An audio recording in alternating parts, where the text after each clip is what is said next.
احنا المهمه بتاعتنا بدات لما جه الحاج متولي صاحب البيت ده، صاحب مصنع وطول عمره كان شغال زي مصنع الهلال والنجمه كده، بيعمل حاجات بلاستيك جميله ولطيفه واطباق وكلام من ده. فجاه لقى الاحفاد والاحباب وكل الناس ماسكه موبايلز، وهو تحول ان هو كمان ماسك موبايل. فقال ليه ما اخدش حته من الكيكه واحط خط جديد في المصنع بتاعي لانتاج الموبايل كفرز، وناخد حته من التورته اللي هي عماله تبوم في كل حته في الدنيا دي. فالحاج متولي جاب فريق ال3 سبعات اللي هو احنا بقى ال5 سبعات، وقال انا عايز خط انتاج جديد في المصنع بتاعي في ظرف شهر. شقلبه بقى، هو شهر واحد عايز خط الانتاج ده يطلع موبايل كفر. فابتدينا بسم الله. دي الاجنده كده، اول حاجات اللي احنا عملناها طول ما احنا ماشيين في المشروع. البروجكت ديسكريبشن بتاعنا ان احنا نعمل اول خط انتاج محلي، عايز يعمل اول لوكال لاين لانتاج الموبايل كفرز. ايه هي الاوبجكتيفز؟ ان احنا نعمل موبايل كفرز اليجنت ولطيفه وديورابل تغطي التوب 5 سيجمنت في الماركت، والكلام ده يخلص في ظرف شهر. امتى هيعتبر المشروع ناجح، او ايه هي عوامل النجاح المشروع بالنسبه له؟ ان احنا نلتزم بالكوست، نلتزم بالتايم، ان احنا نستخدم خامات عاليه جدا، ان احنا يكون معدل الايرور بتاع خط الانتاج ده حوالي 10%، ان هو ينتج 1000 وحده في اليوم. التيم بقى بتاع ال5 سبعات، انا واستاذه رضوى واستاذ تامر واستاذ احمد واستاذ كريم، سمر وجيه البروجكت مانجر، استاذه رضوى احمد البرودكت اونر، والتكنيكال تيم اللي بيشتغل معانا. البادجت زي ما قلنا 7 مليون جنيه، هي دي البادجت المحدده للمشروع، والوقت شهر. ايه هي البروجكت مايلستونز اللي احنا مرينا بيها؟ اول حاجه ان احنا نعمل بلان ديليفري. تاني حاجه ناخد ابروفل من الحاج متولي على البلان دي. تالت حاجه ان احنا نبتدي نمشي في اللاين استابلشمنت. رابع حاجه ان احنا نبتدي البرودكشن. ايه هي الريسكس اللي احنا واجهناها او فكرنا فيها واحنا بنعمل المشروع؟ التغيرات المستمره في سعر الصرف، والاستيراد بتاع المكن والرو ماتيريالز ممكن تواجهنا فيه عوائق كتير هنتطرق ليها بالتفصيل قدام. اوكي، دلوقتي بقى البرودكت اونر هيبتدي يمشي معاكم واحده واحده في البروجكت تشارتر بتاعتنا. ابتدينا نحط البروجكت تشارتر، نبتدي نكتب كل التفاصيل، مين الناس اللي مين التيم اللي هنشتغل، يعني مين التيم اللي هيشتغل، مين الستيك هولدرز اللي هيبقوا موجودين. ابتدينا نحط البيزنس نيدز والستيتمنت، احنا عايزين برودكت شكله عامل ازاي، الدريفابلز ايه اللي هنبقى محتاجينها. ابتدينا نحط البنفيتس من ان احنا نعمل المشروع ده، والبنفيت بتاعت الكيكه زي ما سمر قالت. ابتدينا نحط، حطينا طبعا البادجت بتاعتنا، اللي حطينا الهاي ليفل فيز لللايف سايكل، وابتدينا نقسم المايلستونز. بقى احنا المفروض البروجكت مدته شهر، فاحنا ابتدينا نقسمه على 4 أسابيع. ابتدينا نقول ايه كل الاسامبشن والكونسترينز بتاعتنا ومخاوفنا، ايه الريسكس اللي ممكن نتعرض لها. وابتدينا برضو ابتدينا نحط شويه يعني انفورميشن زياده زي السبونسر ريسبونسبيلتيز والبروجرام مانجر ريسبونسبيلتيز والبروجكت مانجمنت ريسبونسبيلتي. ابتدينا بقى نحط الستيك هولدر انجيجمنت، شكل الكوميونيكيشن هيبقى ازاي، مين هم الستيك هولدرز، التايتلز بتاعتهم ايه، شكل الكوميونيكيشن ما بينهم وما بين بعض، كل واحد رول بتاعه ايه في البروجكت، كل واحد الاكسبكتيشنز منه ايه، شكل الكوميونيكيشن هو هيبقى فيديو كونفرنس ولا ايميل ولا تليفون، شكل الكوميونيكيشن هتبقى ويكلي ولا ديلي، ودي يعني جزء من الداتا بتاعتنا. وبعدين ابتدينا بقى نشوف الاسامبشن بتاع، يعني عملنا ماتريكس للستيك هولدرز، مين هو يعني انجيجد معانا، واحنا عايزين نحوله يبقى ان هو يعني يبقى عايز ان هو يشترك معانا. فحطينا الجدول ده according للاسامي الناس اللي هي محطوطه في الاول، اللي هم يعني السي او هو طبعا هيبقى leading، وعايزين ان هو يبقى ان هو يفضل معانا يليد البروجكت. الحد التاني اللي هو الاتش ار مانجر، هو طبعا سبورتيف لان هو هيجيب لنا كل المان باور او البيبل اللي هيشتغلوا في البروجكت. بعد كده المانيفاكتشرنج مانجر، طبعا هو برضو عايزينه يبقى سبورتيف لان هو اللي هيقول لنا شكل هنصنع ده ازاي. اللي بعد كده الفاينانس مانجر. طبعا احنا عارفين ان هو هيبقى عنده ريزيستنس عشان الفاينانس طبعا معروف ان هم ما يحبوش يدفعوا فلوس، فاحنا عايزينه برضو نحوله يبقى سبورتيف. الماركتنج والسيلز مانجر هو هيبقى يعني نيوترال، بس احنا عايزينه برضو يبقى سبورتيف. البروكيورمنت مانجر هيبقى نيوترال، يعني تمام، لان هو احنا هنطلب منه حاجات هو هيعملها. والاي تي مانجر برضو هو هيبقى نيوترال، لانه برضو هنطلب منه تاسكات. السبلاي تشين مانجر هيبقى هو طبعا مش عارف احنا هنطلب منه ايه، بس احنا برضو عايزين ان هو يبقى سبورتيف ويساعدنا في ان احنا نجيب التولز والمعدات كلها بسرعه وبسهوله. والكواليتي مانجر هو برضو مش هيبقى عارف، بس احنا يعني عايزينه برضو يبقى موجود معانا. بعد كده عملنا الريكويرمنتس تريسابيليتي ماتريكس، ابتدينا نحط ايه هي الريكويرمنتس اللي احنا عايزينها، ومين مين الشخص المسؤول اللي المفروض يعملها، وشكل الاوبريشن، يعني شكل التاسك دي هتبقى فانكشنال ولا اوبريشنال او تكنيكال. وحطينا البريوريتي بتاعها هل هي هاي او ميديوم، عشان احنا قدامنا شهر بس فاحنا محتاجين نوصفها. وابتدينا نحط الاكسبتنس كرايتيريا، مثلا لو احنا فور اكزامبل مثلا ايدنتيفاي ذا رو ماتيريال، فمثلا الاكسبتنس كرايتيريا ان احنا عايزين هاي كواليتي متوافقه مع الستاندردز العالميه، وابتدينا نحط الاكسبتنس ديت بتاعت ان احنا الحاجات دي هنبتدي نستلمها امتى. وابتدينا نحط هما 2 على 2 سبرنتس، لان هو البروجكت كله مدته شهر، فحطينا اول 3 حاجات سبرنت 1 وبقيه التاسكس على سبرنت 2. يعني دي المرحله الاولانيه، ودي بعد كده المرحله الثانيه في البروجكت باكلوج. احنا هنتكلم في الجزء ده عن السكوب ستيتمنت بتاعت المشروع. اول حاجه البرودكت ديسكريبشن اللي هو الكفر بتاع الموبايل، بس احنا عايزين نحط مور ديتيلز ان هو هيبقى durability، هيبقى visually appealing, offer protective etc. الاكسبتنس كرايتيريا اللي هم الاربعه دول، اللي هو light to handle, relatively low cost, easily customized, deliverables, working and productive mobile covers. الحاجات اللي احنا هنعمل لها exclusion كحاجات extra features احنا شايفينها will not be included يعني في الفيز دي بتاعت البرودكشن، هيبقى الهاند فري كفر، ايبود كفر، تابلت كفر. طبعا constraints الحاجات اللي ممكن تأفكت البروجكت زي الدولار برايس، الكوفيد، الكاستمر كاستمز بروسيدرز، الحاجات اللي هي بتاعت الاستيراد. بعد كده احنا هنعمل ورك بريك داون للبرودكت اللي احنا هنعمله. فاول حاجه هيبقى اول فيز اللي هي الانيشيشن، هيبقى فيها البروجكت بلان فاليديشن بالكوست بتاعتها، اللي هي يعني هتبتدي من 1/1/23 تخلص في 4/23. بعد كده نبدا ماركتنج ريسيرش عشان نشوف الكاستمرز البريفرنس بتاعهم، نعمل سيرفيز عشان نعرف الاحسن برودكت نطلعه يبقى شكله عامل ازاي.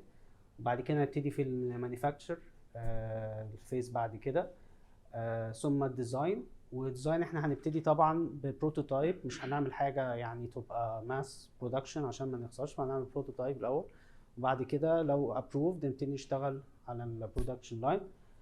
بعد كده يبقى في ديفلوبينج اللي هو الاوردر او الدليفري، يعني الحاجات اللي احنا بنعمل، قصدي الاوبريشن بتاعه الاوردر. وبعد كده برودكشن اللي هي تو بي ديليفرد، وان احنا نسيب فيدباك على البرودكت. التيم جراوند رولز هتكلم عليها تامر. التيم جراوند رولز احنا اتكلمنا الاول ان احنا اتفقنا ان احنا هنقسم الاول ان في فاكتورز المفروض ناخدها انتو كونسيدريشن بالنسبه لللوكيشن، وبالنسبه للجزء اللي احنا كنا اتعلمناه ان احنا محتاجين ان احنا نشتغل كولوكيشن علشان يكون ده افضل للبروجكت. هنتكلم كمان عن البروجكت، اتكلمنا عن البروجكت ديوريشن، اتكلمنا عن الليميتيشنز بتاعت الديوريشن اللي موجوده عندنا، والكي كومبتنسز والسكيلز والاكسبيرينسز اللي المفروض انها تكون موجوده في التيم اللي معانا. حبينا ان احنا نقسم الجراوند رولز كذا كاتيجوري علشان كل كاتيجوري يكون فيه الاليمنتس بتاعته وتكون واضحه وكوميونيكيتد مع التيم كله. اتكلمنا الاول عن الجزء بتاع البروجكت ميتنجز، اي ميتنج هنعمله لازم يكون كله اون تايم، لازم نتفق على الاجنده ونتفق ان احنا نعمل مينتس اوف ميتنج، نتفق ان احنا نشتغل على ان احنا بعد ما نخلص المانس اوف ميتنجز المفروض ان احنا يكون عندنا شويه افويدنس للانفورمال توكس جوه الميتنجز. ممكن نسبورت الحاجات دي قبل الميتنج وبعد الميتنج، لكن جوه الميتنج المفروض ان كل حاجه تكون فورمال. المفروض ان احنا نكون سبورتيف، المفروض ان احنا نكون بنسمع لبعض، مفيش اي حاجه او اي ريسبونسبيلتي تو بي اسايند لاي بيرسون اللي لما يكون موافق عليها وقابلها. اتكلمنا بعد كده كمان عن البروجكت ديسيجنز. البروجكت ديسيجنز اتفقنا ان هي تكون جماعيه، كلنا نكون متفقين عليها، واي باسيف ديسيجن ما ينفعش ان احنا نقوله. الدليفري تايمز، واتفقنا عن الشكل بتاع الدليفري والدليفريز كرايتيريا اللي احنا اتفقنا عليها. اتفقنا على الديدلاينز وازاي هنحددها. اتكلمنا كمان عن التيم اتيتيود جوه البروجكت بتاعنا، وعن الشكل اللي هيكون عليه الكالتشر بتاعنا اللي احنا عايزين نبان بيه قدام المصنع اللي احنا شغالين فيه. اتكلمنا عن الريسبونسابيلتيز جوه، اتكلمنا عن الانيشيتيفز اللي احنا حابين ان احنا تبقى موجوده، ازاي نشجعها، عن التيم بلاينج، وان احنا ازاي نشتغل اجايل جوه البروجكت. خرجنا من الموضوع ده بان احنا عايزين اورجانيزيشنال بريك داون ستراكشر. ده تكمله للجزء اللي كان بيتكلم فيه كريم. فبيزد على طبيعه المشروع اللي احنا شغالين فيه دلوقتي، البروجكت مانجر هيكون معاه الكواليتي مانجر والاتش ار مانجر، وبعد كده هي الليست اوف الفانكشنز اللي احنا شايفينها، الماركتنج والفاينانس والاي تي واللوجيستكس ومانيفاكتشرنج والبروكيورمنت والسبلاي تشين. الحاجات دي كلها هيبان دورها لما برولوسي يبدا يتكلم دلوقتي. في جزء مهم قبل ما نكمل لباقي اللي عملناه في البروجكت. كان في جزء نيجوشيشن في بدايه البروجكت، في الانيشيشن، ان احنا كانت جاي لنا موازنه مبدئيه بحوالي 4 مليون جنيه. طبعا صاحب المصنع هو حاطط انفستمنت 4 مليون جنيه عايز يطلع بيهم خط الانتاج. واحنا بنحضر السكوب كان الجزء ده لما جينا نبص على اسعار المكن واسعار الخامات، اكتشفنا بعد ما حطينا عملنا اناليسيز للاورجنايزيشن ستراكشر اللي عايزين نعملها في البرودكشن لاين، اكتشفنا ان الكلام ده مش متحقق ومش هيغطي الشغل اللي احنا عايزين نعمله. فاضطرينا ان احنا نرجع تاني للبيزنس اونر ونعرض قدامه حلين. الحل الاولاني ان هو الجزء بتاع المكلف جدا في موضوع البرودكشن لاين ده هو الجزء بتاع حقن البلاستيك او مكن الحقن بتاع الكفرز. ده جزء مكلف جدا، وكان عندنا حل ان احنا نشيل الجزء ده من التكلفه ونعمل اوت سورسنج، ان احنا نشتغل عند ناس تانية نبعت لهم الاستنباط بتاعتنا ونعمل عندهم الحقن وناخد البرودكتس نعمل لها بعد كده فايناليزيشن ونعمل باكينج ونبيع البرودكتس بتاعتنا. بس كان عندنا مشكله، المشكله دي هي يمكن قالتها سمر في الاول، ان احنا الراجل صاحب المصنع عايز يعمل كواليتي عاليه يقدر ينزل بيها السوق وينافس الحاجات اللي جايه لنا من بره. فانا لو عملت اوت سورسنج لمكان تاني انا مش ضامن الكواليتي دي. فدخلنا في نيجوشيشن ان احنا عشان نضمن لك الكواليتي لازم يبقى الموضوع ده تحت عينك موجود في المصنع، تقدر عليه تعمل عليه كواليتي كنترول، ما يبقاش بره المصنع. بعد النيجوشيشن قدرنا نرفع راس المال البادجت من 4 مليون ل 7 مليون. اللي احنا عملناه ده كان بيزد اون على ماركت سيرفي، المكن اللي احنا محتاجين نجيبه اسعاره كام فعلا. كان في جزء تاني للنيجوشيشن كان خاص بالوقت، ان انا اعمل برودكشن لاين وزين شهر ده وقت قليل جدا، لان انا محتاج ان انا اجيب مكن استورد في معوقات الانتاج دي كلها اللي موجوده او الاستيراد اللي موجوده في البلد، ده حاجه يعني مش اتشيفبل. لما عملنا الماركت سيرفي اكتشفنا ان احنا في موردين محليين عندهم المكن ده جاهز وجاهز للتوريد، وبناء عليه قدرنا نعمل التايم كراش للموضوع ان احنا نستقل الشهر اللي احنا اتفقنا عليه مع البيزنس او. واحنا ماشيين برضو في شغلنا عملنا الراكي ماتريكس وحددنا مين الناس اللي هيبقوا انجيجد معانا، مين اللي هيبقى اكاونتبل، مين اللي هيبقى انفورماتيف. يعني حددنا رول كل واحد موجود عندنا في المؤسسه بحيث ان كل واحد هيطلع بمسؤوليه معينه في تحمل ما يترتب على المشروع. دخلنا بعد كده بدانا نعمل بادجيتنج لاحتياجاتنا عشان نبدا المشروع ده ونشغله نشغله. فقسمنا الماركت او احتياجاتنا من الماركت عشان نوصل لخط الانتاج النهائي ل4 اجزاء. جزء خاص بالمكان اللي احنا هنعمل فيه البرودكشن لاين، والمكان ده ما كانش عندنا فيه مشكله لان اوريدي المكان موجود جوه المصنع اللي احنا شغالين فيه وجوه الشركه اللي احنا شغالين فيها. يبقى كان ناقصنا بس ان احنا نعمل اعداد للمكان اللي احنا هنشتغل عليه وندخل الكوست بتاعت اعداد المكان جوه الميزانيه بتاعتنا. الجزء الثاني خاص بتكلفه الالات اللي احنا هنشتريها، وزي ما قلت لكم احنا اتفقنا مع مورد داخلي موجود، المكن عنده حاضر وهنشتري على طول، هنورد الفلوس وهيجي لنا المكن على المصنع. الجزء الثالث خاص بالرو ماتيريال. احنا دلوقتي هنعمل خط انتاج، بس مطلوب مننا ان احنا على الاقل نعمل تشغيل مبدئي ونطلع البرودكتس اللي احنا نبين as a proof of concept ان خط الانتاج ده تم واشتغل وبيطلع منه الحاجه بالشكل اللي احنا عايزينه. الجزء الرابع خاص بالهيومن ريسورسز اللي احنا محتاجينها عشان نشغل المكن. ده خط انتاج اول مره ينزل عندنا في الشركه، محتاجين حددنا احنا محتاجين هيومن ريسورسز ايه. حطينا البادجت بتاعت الهيومن ريسورسز على مرحله الاوبريشن مش على مرحله تجهيز خط الانتاج، انما احنا حطينا لهم ريكويرمنت فيها الفرق اللي المفروض تشتغل معانا. اول حاجه كنا محتاجين معانا ريسيرش اند ديفلوبمنت تيم عشان يعمل ماركت سيرفي، يشوف الموبايلات اللي بتنزل السوق، يشوف يحدد احنا هنشتغل على انهي قسم منها، ويديلنا او يدي للفريق الخاص بالتصميم ان احنا هنشتغل على البراندز دي. تاني حاجه كان عندنا فريق تصميم محتاجين نعمل له كرييشن، ناس هتعمل تصميم 3 دي للموبايل كفرز، وناس هتعمل ارتستيك فينيشنج للبرودكشن اللي هيطلع.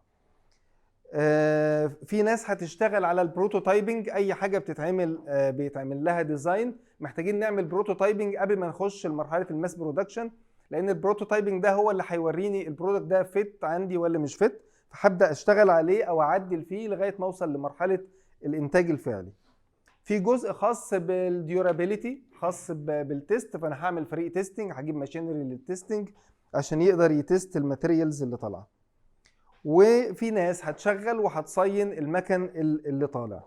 عملنا الدراسه وحددنا اسعار الماشينز، حددنا اليونت برايس لكل مكنه عندنا، حددنا احنا محتاجين كام يونت من المكن اللي احنا هنستخدمه. لما جينا للجزء الخاص بتجهيز المكان اللي احنا هنشتغل عليه، حددنا احنا عندنا كام شخص، كام فريق هيشتغل، محتاجين له بارتيشنز قد ايه، اليونت برايس اوف بارتيشن هتبقى بكام. حملنا الكوست بتاع تجهيز المكان، حملناه بكل مشتملاته. يعني مثلا لو احتاجنا ان احنا نعمل تجهيزات نتورك، تجهيزات اضاءه، حددنا الكوست بالسكوير متر وضربنا في المساحه اللي عندنا الكليه، طلعت لنا الكوست الكلي بتاع تجهيز المكان. حددنا الاسعار بتاعتنا بالجنيه المصري، وبعدين حولناها بالدولار لان ده جزء من النيجوشيشن مع مالك المصنع. احنا عشان نتفق معاه ونلتزم بكوست معين في ظل الاسعار اللي موجوده وتغيير سعر العمله، انا لازم احدد معاه السعر بالدولار مش بالجنيه. وان كان احنا هنستخدم مواد داخليه او هناخد من موردين داخليين، بس برضو انا لازم احدد معاه السعر بالدولار حتى لو انا هورد واشتري بالجنيه.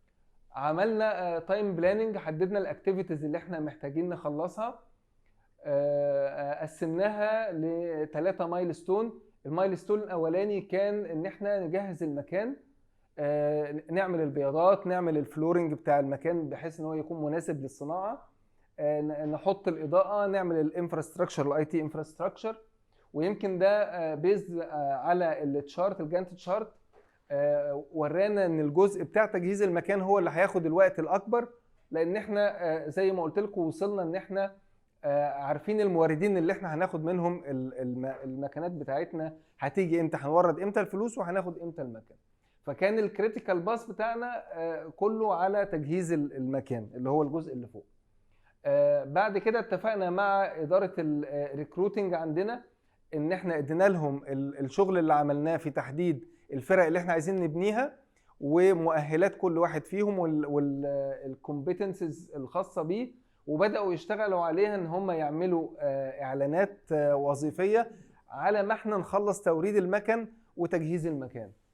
اتفقنا معاهم ان احنا وزن هم الوقت اللي خدوه حوالي 14 يوم، عملوا اسبوع ادفرتايزنج وعملوا اسبوع تاني للانترفيوز وتحديد الكوادر اللي هتشتغل على المشروع. بعد كده وردنا الرو ماتيريالز والماشينز انستليشن والماشينز بيرتشيسنج والماشينز انستليشن، وبعد كده في الاخر خالص وصلنا للتستنج والبرودكشن. حددنا الكريتيكال باس اكتيفيتيز، كان عندنا التجهيز المكان هو الكريتيكال باس، وبعد كده الريكروتنج والماشينري والتستنج كان كلهم عندهم فلوتس بيزد على الاكتيفيتيز بريك داون. كان عندنا 2 ريسك ريجسترز في المشروع دوت. الجزء الاولاني اللي هو التشينج اوف اكسشينج ريت، وده زي ما قلنا لكم احنا تغلبنا عليه بان احنا نحدد الكوست بتاعتنا بالدولار وبالاتفاق مع مدير المصنع. الجزء الثاني كان ان ممكن قواعد الاستيراد تتغير، ولما بصينا على التأثير ده على المشروع بتاعنا ايه، لقينا ان التأثير مش كبير. احنا اوريدي الماتيريالز موجوده واحنا هنعمل الصناعه عندنا، الكوست بير برودكت طلع لنا قليله بالنسبه للي هيجي من بره، والكواليتي برضو اللي احنا هنحاول نرفعها هتخلي فيه ميزه تنافسيه بالنسبه للمنتج بتاعنا. شكرا.